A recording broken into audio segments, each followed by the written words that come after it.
हाँ जी, क्वेश्चन क्या है अगला? अगला क्वेश्चन बोल रहा है अंग्रेजों द्वारा मेवाड़ बिलकुर की स्थापना किस वर्ष की गई थी? अंग्रेजों ने ना जो मेवाड़ बिलकुर की स्थापना किस वर्ष की है? अभी हम पढ़ के आए 1841 ईस्वी। कब की थी? 1841 ईस्वी में। अगला क्वेश्चन देखें। क्वेश्चन क्या है? किस शासन के कार्यकाल के मेवाड़ बिलकुर का गठन किया गया है? महाराजा सरदार सिंह के कार्यकाल में। अगला क्वेश्चन है शेखावाटी ब्रिगेड का मुख्यालय था, जो शेखावाटी ब्रिगेड बनाई थी ना, उसका मुख्यालय कहां पर बनाया गया है? फतेहपुर में, खेतड़ी में, झुंझुनू में या सीकर में? किसका? शेखावाटी का। तो शेखावाटी तो झुंझुनू में। शेखावाटी वैसे बोलते किसे गए? सीकर, चूरू और झुंझुनू। सीकर, चूरू और झुंझुनू, इन तीनों जिलों को मिलाकर शेखावाटी कहा जाता है। शेखावाटी ब्रिगेड कहां पर बनाई गई थी? झुंझुनू में बनाई गई। देखिए अब क्या था इसके बारे में।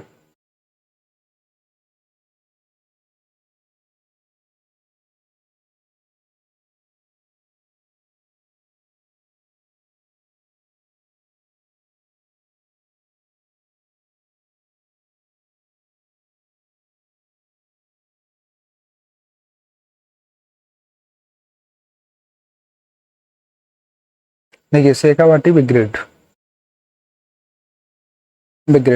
शेखावाटी एवं तोरावाटी क्षेत्र में पनप रहे जन आंदोलन व विद्रोह को दबाने के लिए जयपुर रियासत के शेखावाटी में शांति एवं व्यवस्था बनाए रखने के नाम पर कब 1835 ईस्वी में शेखावाटी ब्रिगेड मुख्यालय कहां पर रखा? झुंझुनू की स्थापना की गई, जिसका नियंत्रण ब्रिटिश अधिकारियों के हाथों में था, किंतु उसका खर्च जयपुर राज्य से वसूल किया जाने लगा। ठीक है। जोधपुर में भी शांति एवं व्यवस्था के लिए नाम पर छाग तथा कोट किराना परगने के 21 गांव ब्रिटिश सरकार ने अपने नियंत्रण में ले लिए। कौन सी जगह के? छाग तथा कोट किराना। मेरवाड़ा में मेरवा मीणा के उपद्रव को दबाने के लिए मेरवाड़ा बटालियन बनाई, जिसका सारा खर्च जोधपुर व उदयपुर राज्यों पर थोपा गया। 1835 में जोधपुर लीजियन का गठन किया गया, उसका खर्च भी जोधपुर राज्य पर सौंप दिया गया। देखिए कौन कौन सी हैं, इनको हम बोर्ड पर लिखेंगे तब और समझ में आएगा। बताइए। ये तो हमने पहली पढ़ ली है। अब हमने देखी 1835 में। 1835 में बनी शेखावाटी ब्रिगेड। कौन सी बनी थी? शेखावाटी ब्रिगेड। कहाँ? जयपुर की है। यहां जयपुर नहीं लिखना है ना।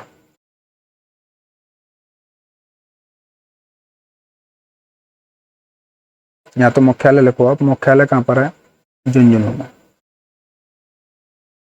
मुख्यालय कहां पर है इसका? झुंझुनू। और वैसे कौन सी रियासत में आती थी? जयपुर रियासत में। एक और बनी थी 1835 में ही। 1835 में एक और बनाई है। कौन सी?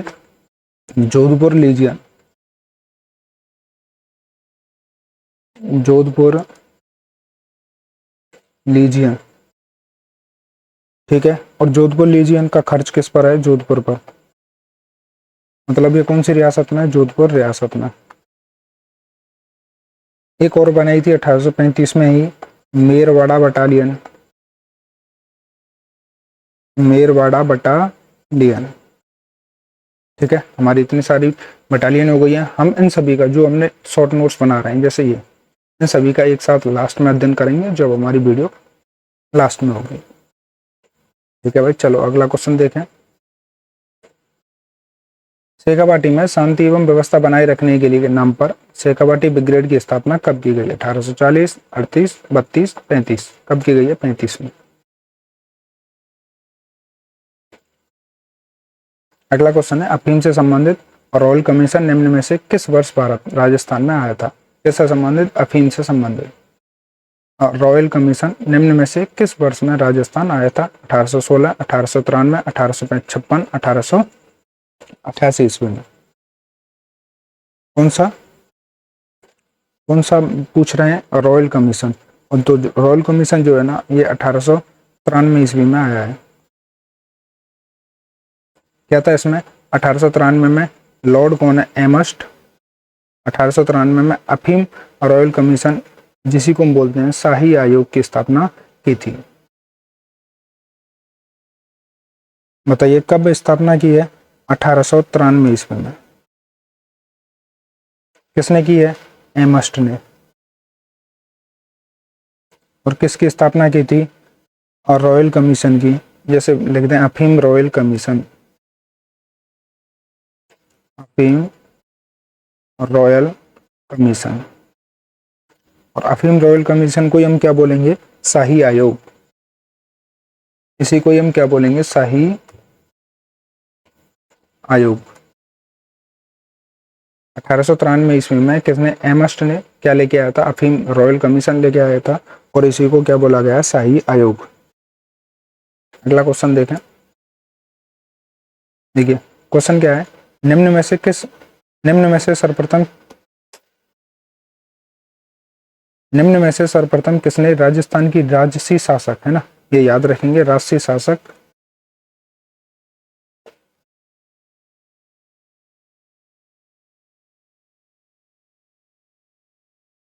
राजसी शासक वर्ग के लिए पृथक शिक्षा संस्थान की आवश्यकता पर बल दिया था? मतलब ऐसा कौन सा है जिसने राजाओं के बालकों को अलग से पढ़ाने के लिए शिक्षण संस्थान की बोला था? तो इसका जो राइट आंसर है वो है कैप्टन वॉल्टर। क्या है? Captain Walter. इसका राइट आंसर क्या हो जाएगा? Captain Walter. अगला क्वेश्चन देखें, मतलब इसी में देखें पहले तो।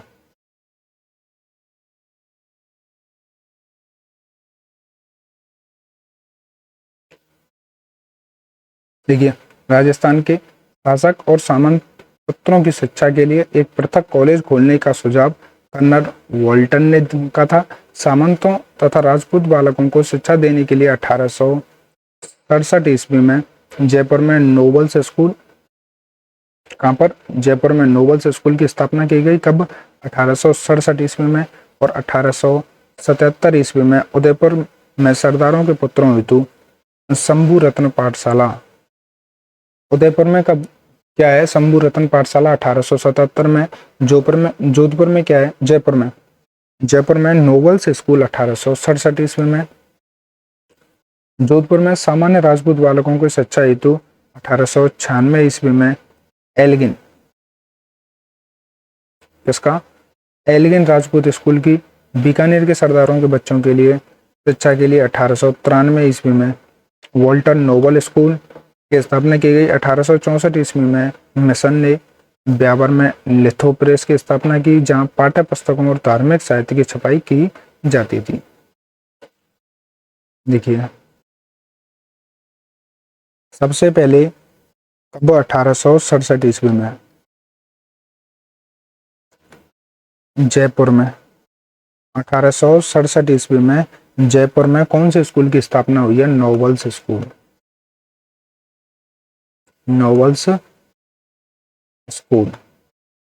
अच्छा, उस वैज्ञानिक का नाम बताइए, वो जो था ना अधिकारी, उस अधिकारी का नाम क्या है? Captain Walter. Captain Walter.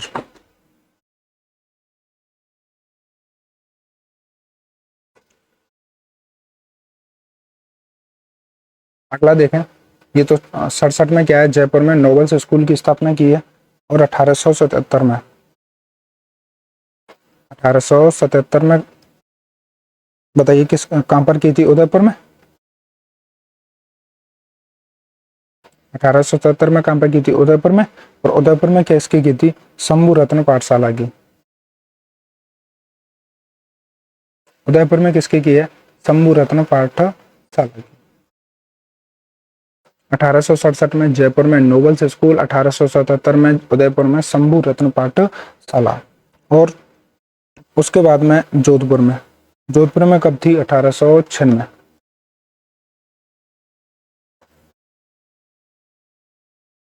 Jodhpur में। और जोधपुर में क्या था? Elgin Rajput school, Elgin Rajput school. सबसे लास्ट में बीकानेर, बीकानेर लास्ट में नहीं है, बीकानेर 1893 ईस्वी में। और 1893 ईस्वी में क्या बीकानेर में क्या था,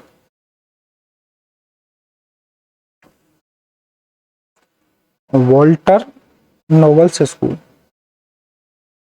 वॉल्टर ने अपने नाम से ही लिख दिया, वॉल्टर नोबल्स स्कूल। अब देखिए ये स्कूल तो खुल गए, अब इनको किताब भी छपेंगे। तो किताब छापने वाली की स्थापना हुई थी 1864 ईस्वी में, और कहां पर हुई थी, ब्यावर में।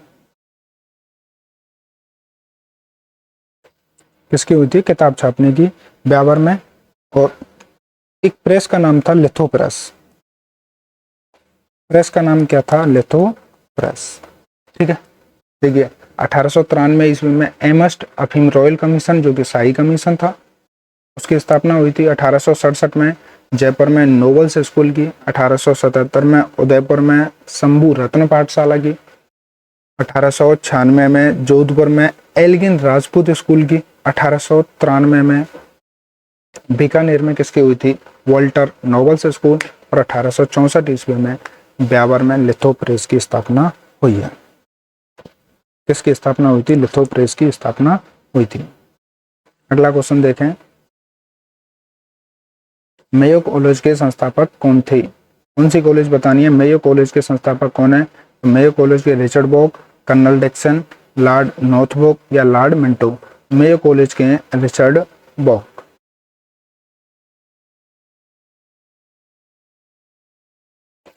पर नोट करें पहले तो, कौन सी कॉलेज, मेयो कॉलेज है कहां पर, अजमेर में। ठीक है, किसने बनाई है, रिचर्ड बोक ने, रिचर्ड बोक।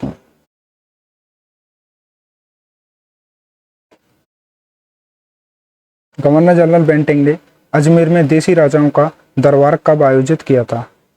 गवर्नर जनरल जो बेंटिंग है ना, उसने देसी राजाओं का दरबार कब आयोजित किया है, तो देसी राजाओं का दरबार आयोजित किया है 1832 ईस्वी में।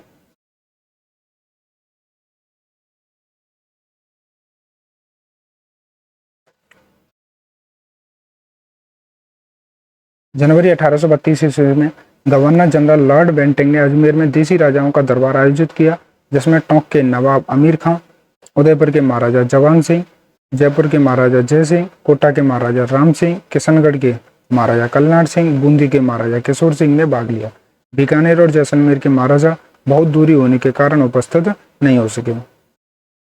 जोधपुर के महाराजा अपने राज्य के आंतरिक स्थिति के कारण सम्मिलित नहीं हो सके। देखिए कौन कौन सम्मिलित नहीं हुआ है, बीकानेर, जैसलमेर और जोधपुर। हमने ऐसा ही एक मेयो कॉलेज में और सम्मेलन देखा था, और उस सम्मेलन का नाम क्या था, वो किसने लगाया था, वो भी मतलब अजमेर में ही था और लॉर्ड मेयो में ही था, लेकिन वो 1870 का था। उसमें भाग किसने नहीं लिया था, कोटा ने, और एक और ने भाग नहीं लिया था, जोधपुर ने। कोटा ने भाग क्यों नहीं लिया, क्योंकि उसको निमंत्रण नहीं मिला, और जोधपुर ने भाग क्यों नहीं लिया था, क्योंकि जोधपुर वाला गया तो था, लेकिन उसने जयपुर और मेवाड़ के जो राजकुमारों की आगे गद्दी देख ली थी अपने से, तो वो वापस लौट गया था। अगला क्वेश्चन है, अंग्रेजों ने सांभर झील के लिए नमक समझौता कब किया। अंग्रेज जो है ना, उन्होंने सांभर झील के लिए नमक समझौता कब किया है, बताइए। 1869, 1865, 1889 या 1879 या 1889।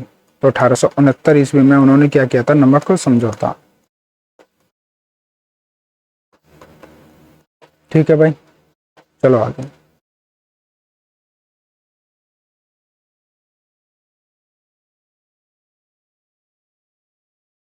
देखिए राजस्थान के नमक पर अंग्रेजी एकाधिकार स्थापित करने के लिए सुझाव भरतपुर के रेजिडेंट वॉल्टर का था। उसने सरकार को लिखा कि भरतपुर में उत्पादित 13 लाख मन से अधिक नमक उत्पादन से भरतपुर सरकार केवल 3 लाख रुपए प्रतिवर्ष कमाती है, परंतु यदि अंग्रेज सरकार नमक पर अधिकार करके बेचे तो 40 लाख रुपए की आमदनी हो सकती है। कितनी, 3 लाख से 40 लाख आमदनी हो सकती है, कौन सी की, भरतपुर की।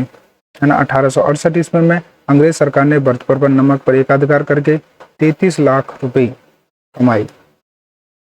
33 लाख रुपए कमाए। इसके बाद अंग्रेजों की कुपष्टी सांबर झील के पर पड़ी। ये झील जयपुर जोधपुर राज्य के संयुक्त एकाधिकार में थी। अतः अंग्रेज सरकार ने इन राज्यों से नमक समझौता करने पर दबाव डाला। जयपुर नरेश राम सिंह दीवान सावधान तथा जोधपुर का शासक तख्त सिंह ने 1869 ईस्वी में नमक समझौता किया था। बताओ नमक समझौता कब होता है? पहले तो ये बताओ कौन सी झील है? सांबर झील। और सांबर झील के साथ में क्या करते हैं? नमक समझौता। और कब करते हैं? 1896 ईस्वी में। कौन कौन करता है नमक समझौता? जयपुर के कौन है? राम सिंह। जयपुर के कौन है? राम सिंह। और कौन था? जोधपुर। जोधपुर के कौन थे? तख्त सिंह। जोधपुर के कौन थे? तख्त सिंह। ठीक है भाई, चले आएंगे।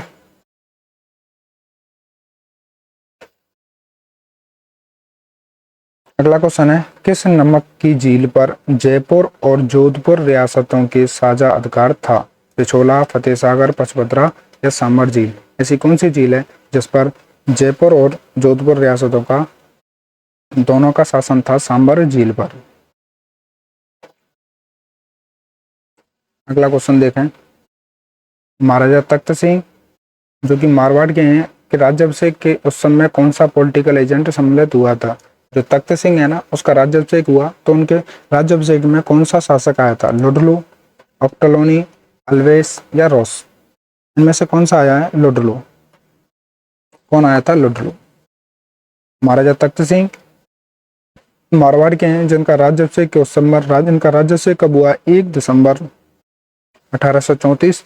British political agent captain Ludlow सम्मिलित हुआ था। अगला क्वेश्चन देखिए, महारानी विक्टोरिया के स्वर्ण जुबली उत्सव में भाग लेने के लिए 1887 ईस्वी में मारवाड़ के प्रतिनिधि के रूप में किसे इंग्लैंड भेजा गया था? कब?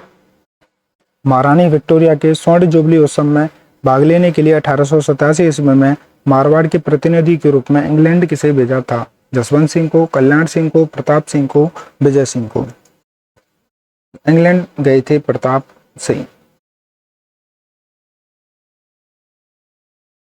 1887 ईस्वी में रानी विक्टोरिया के शासन के 50 वर्ष पूरे होने पर लंदन में स्वर्ण जयंती समारोह में महाराजा जसवंत सिंह ने अपने प्रधानमंत्री सर प्रताप को महाधराज की उपाधि देकर अपने प्रतिनिधि के रूप में लंदन भेजा था। बताइए लंदन कौन गया है? लंदन जाने वाले हैं sir Pratap Singh. Sir Pratap Singh. London जाने वाले कौन थे? सर प्रताप सिंह। और सर प्रताप सिंह को भेजा किसने था? जसवंत सिंह ने। जसवंत सिंह ने। और सर प्रताप सिंह को उपाधि दी थी महाधराज की उपाधि। किसने दी थी? ये गए थे कहां पर? लंदन। और लंदन गए कब थे? 1887 ईस्वी में। अच्छा क्यों? विक्टोरिया के 50 वर्ष पूरे हो गए। विक्टोरिया के कितने वर्ष पूरे हो गए थे? 50 वर्ष पूरे हो गए थे। इस वजह से उसने लंदन में क्या रखा था? जुबली, स्वर्ण जुबली उत्सव रखा था। अगला क्वेश्चन देखें, ब्रिटिश काल में 7 प्राचीन बंदूकें जहां के राजभवन से चोरी हुई थी। मतलब अंग्रेजों के काल में 7 प्राचीन बंदूक बतानी है, कौन सी राजभवन से चोरी हुई थी? जैसलमेर से, जोधपुर से, चित्तौड़गढ़ से या माउंट आबू से? तो ये माउंट आबू से चोरी हो गई थी।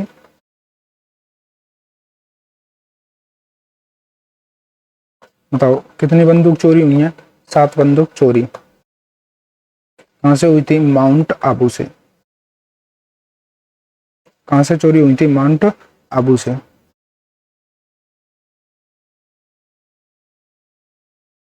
आगे देखें,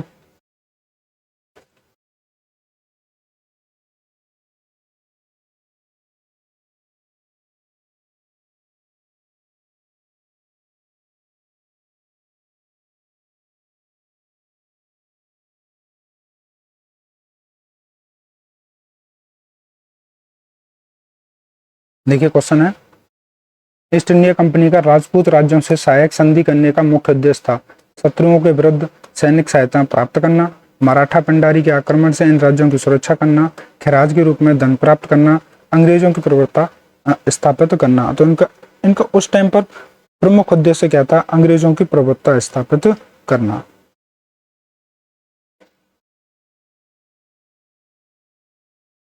राजस्थान के किस स्थान से अंग्रेजी शिक्षा की सर्वप्रथम शुरुआत हुई? राजस्थान में सबसे पहले अंग्रेजी शिक्षा कहां से शुरुआत हुई है? बीकानेर, कोटा, अजमेर, उदयपुर। सबसे पहले कहां से स्थापित शुरू हुई थी? अजमेर से। राजस्थान में अंग्रेजी शिक्षा का प्रारंभ अजमेर क्षेत्र में बैप्टिस्ट प्रचारक डॉक्टर विलियम केरी के पुत्र जेवन कोरी ने किया। उसके रेजिडेंट डॉक्टर लोनी की सहायता से 1819 ईस्वी के आरंभ में अजमेर और पुष्कर में स्कूल खोले गए थे।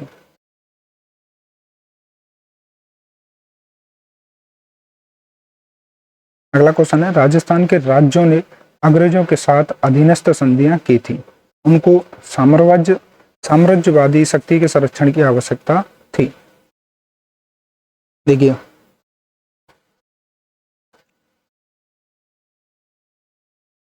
राजस्थान के राज्यों ने अंग्रेजों के साथ में अधीनस्थ संधियां की हैं। ठीक है, सही बात है। किनको? अंग्रेजों को। अंग्रेज साम्राज्यवादी शक्ति के संरक्षण की आवश्यकता थी। दोनों ही सही है ना। किसको? ये जो राजा है ना, उनको साम्राज्यवादी शक्ति के संरक्षण की आवश्यकता थी। ये उसका क्या है? ए और आर दोनों सही है। आर जो है ए की सही व्याख्या है।